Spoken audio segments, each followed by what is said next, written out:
సోదరులకు మన భారతదేశంలో బొట్టు అనేది ఎంత ముఖ్యమో తెలిసి వాళ్ళ భార్యలు వాళ్ళ పిల్లల ముందు పాశవికంగా చంపేసిన వాళ్ళందరినీ తిరిగి పొందల చర్యగా చూసి వాళ్ళకు ప్రతి ఒక్కరికి వారితో పాటు నిన్న మొన్న జరిగిన ఏవైతే జరిగిన వాళ్ళందరికీ మొట్టమొదటిగా సెల్యూట్ చేస్తూ ఏదైతే భారతదేశం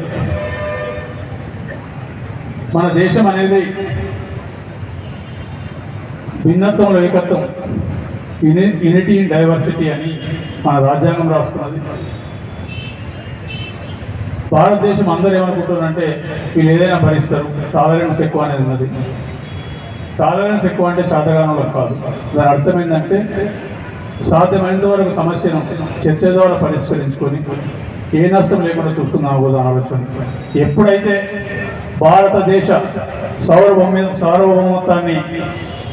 ఈ ఇబ్బంది వస్తుందో ఆ రోజు ఎదురుగా శత్రు ఎవరనేది చూసే పరిస్థితి లేదు, చూడాల్సిన అవసరం లేదు.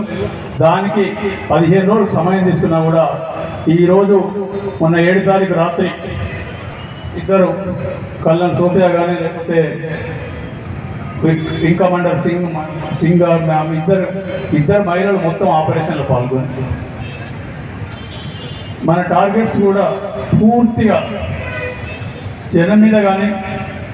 లేకపోతే వాళ్ళ ఎయిర్ బేస్ల మీద కానీ లేకపోతే మిలిటరీ బేస్ల మీద కానీ కాకుండా పూర్తిగా ఎక్కడెక్కడైతే ఈ ముష్కరులు స్టేట్ స్పాన్సర్డ్ పాకిస్తాన్ సహాయం చేస్తూ పాకిస్తాన్ సకల మర్యాదలు చేస్తున్న తీవ్రవాదులు ఎవరైతే ఉన్నారో వాళ్ళ స్థావరాల మీద 9 స్థావరాలు 5 స్థావరాలు ఒక పాక ఆక్రమణ కాశ్మీర్ కానీ లేకపోతే మిగతా 4 స్థావరాలు దాదాపు ముజఫర్పూర్ అంటే దాదాపు 100 కిలోమీటర్ల వరకు పోయి ఇక్కడి నుంచే మొత్తం ఆపరేట్ చేసి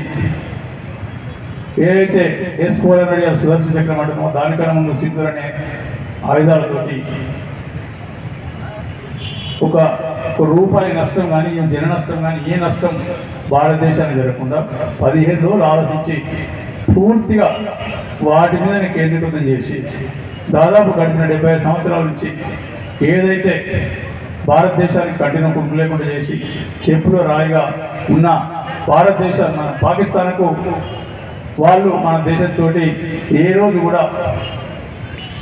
ధైర్యంగా పోరాడి శక్తి వాళ్ళకు లేదు. దానికి శక్తి లేదు కాబట్టి ఈ రకంగా దొంగచాటుగా తీవ్రవాదాన్ని రేకెత్తించి